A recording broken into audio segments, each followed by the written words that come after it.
Okay, so now we want to get our other ingredients. So you want about a half a cup of basil. And my personal feeling is more basil, more better. Basil has some incredible polyphenols that benefit your mood, benefit your heart. I can't tell you how much basil I consume.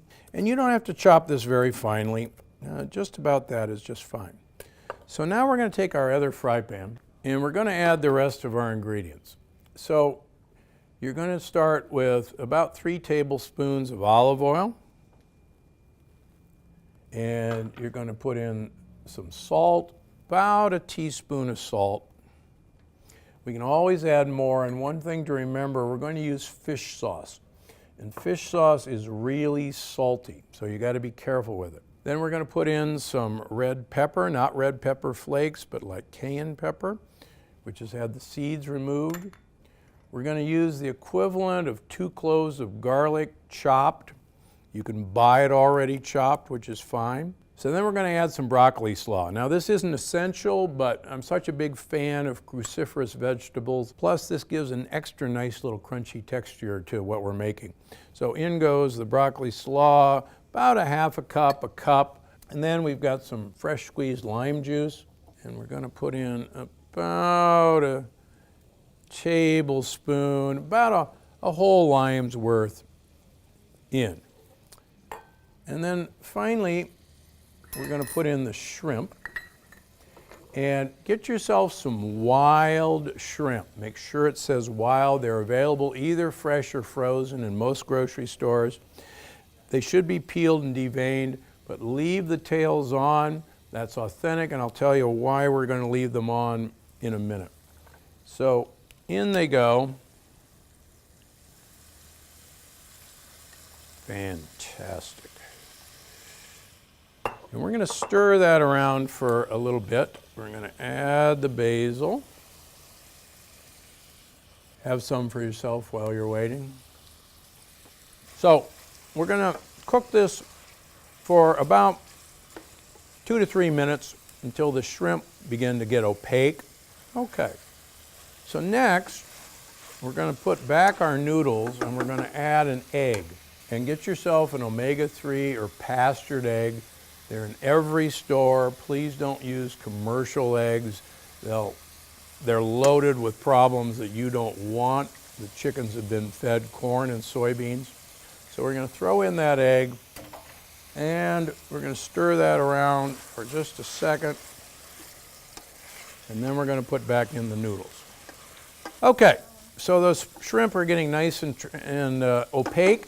So now we're going to take our shirataki noodles, our miracle noodles, and they've nicely dried out. And we're just going to kind of reheat the noodles. We're going to let the noodles absorb some of this flavor. And we're just about ready. Last but not least, we're going to add some fish sauce. Now, be careful with fish sauce. A little goes a long way. I would start with a teaspoon. You can work up to a tablespoon, but I like to start with, say, a teaspoon to a couple teaspoons, and then taste it.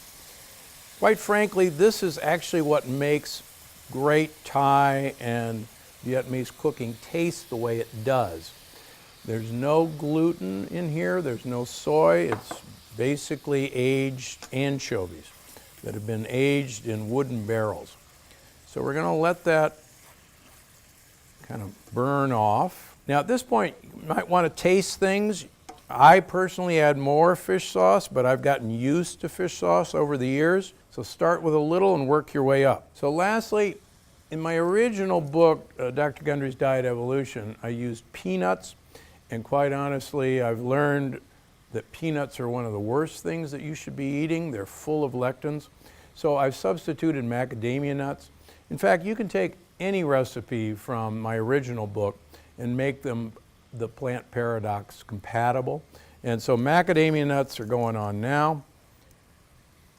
About, quarter of a cup, 4 tablespoons will be just fine.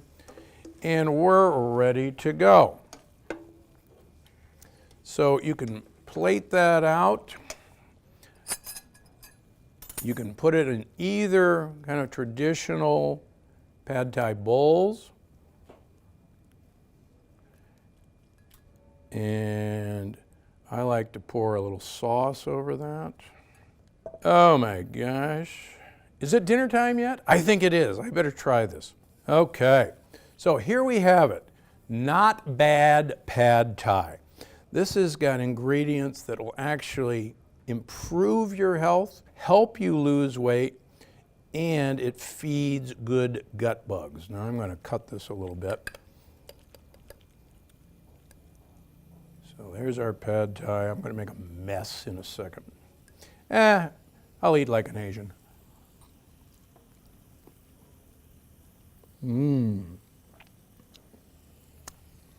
Perfect. Now, what about those tails?